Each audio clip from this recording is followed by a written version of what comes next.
Hello everyone, welcome in my YouTube channel on white board. आप कभी कभी देखते होंगे किसी एग्ज़ाम में ऐसे क्वेश्चन आ जाता है। कैसे मान लो फॉर एग्जांपल अगर आपको एग्रीमेंट दिया गया है तो आपको एग्ज़ाम में आ सकता है कि इसका सिनोनिम लिखें या इसका एंटोनिम वर्ड लिखें। तो आप ऐसे वर्ड्स को याद करके आने वाले किसी एग्ज़ाम में उस आंसर को करेक्ट आंसर दे सकते हैं अगर आप याद कर लेते हैं तो यहाँ पे वर्ड है एग्रीमेंट। एग्रीमेंट का जिसका अर्थ होता है सहमति और उसका विलोम शब्द होता है, इसको एंटोनिम कहते हैं, उसको कहते हैं असहमति।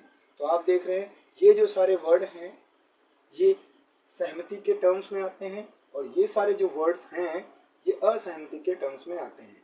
आप इसको याद कर सकते हैं। एक और ज़रूरी बात आपको ध्यान देने वाली बात ये है कि अगर आप चाहें तो एक दूसरे को वर्ड को आप इनको आमने सामने लिख के इसका सिनोनिम बना सकते हैं। मतलब अगर आप कहें एग्रीमेंट का मीनिंग जो होगा सेम मीनिंग, वो एग्री है तो गलत नहीं होगा।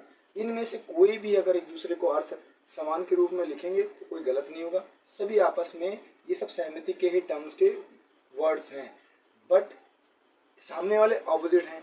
और एक और बात ध्यान देने वाली बात है, अगर ऑपोजिट वर्ड में देखा जाए, अगर आपको कोई कहे, अगर आप पढ़ें या पूछें कि डिसएग्रीमेंट का मीनिंग और क्या होगा, तो आप डिसएग्रीमेंट का मीनिंग तो सामने वाला बता नहीं सकते क्योंकि विलोम है, ऑपोजिट है, एंटोनिम्स हैं। बट इसका सेम मीनिंग आप डिसएग्री कर सकते हैं, डिसएग्रीएबल कर सकते हैं, डिस्कॉर्ड, डिस्कॉर्डेंस, डिस्कॉर्डेंट, ईटीसी।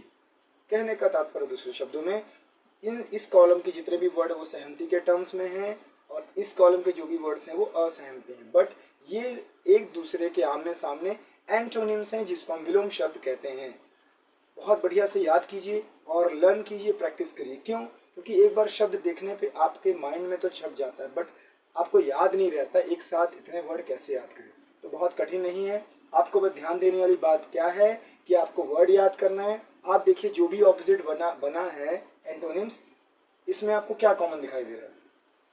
कॉमन क्या है? जैसे आप देखिए एग्रीमेंट है तो इसके फ्रंट में डिस लग गया है। मैक्सिमम वर्ड के आप देखिए डिस लगा है, इन लिखा है, इन लगा है, इररिकॉन्सिलेबल, ऐसे वर्ड है। आप ज़्यादा से ज़्यादा चांसेस क्या देखेंगे?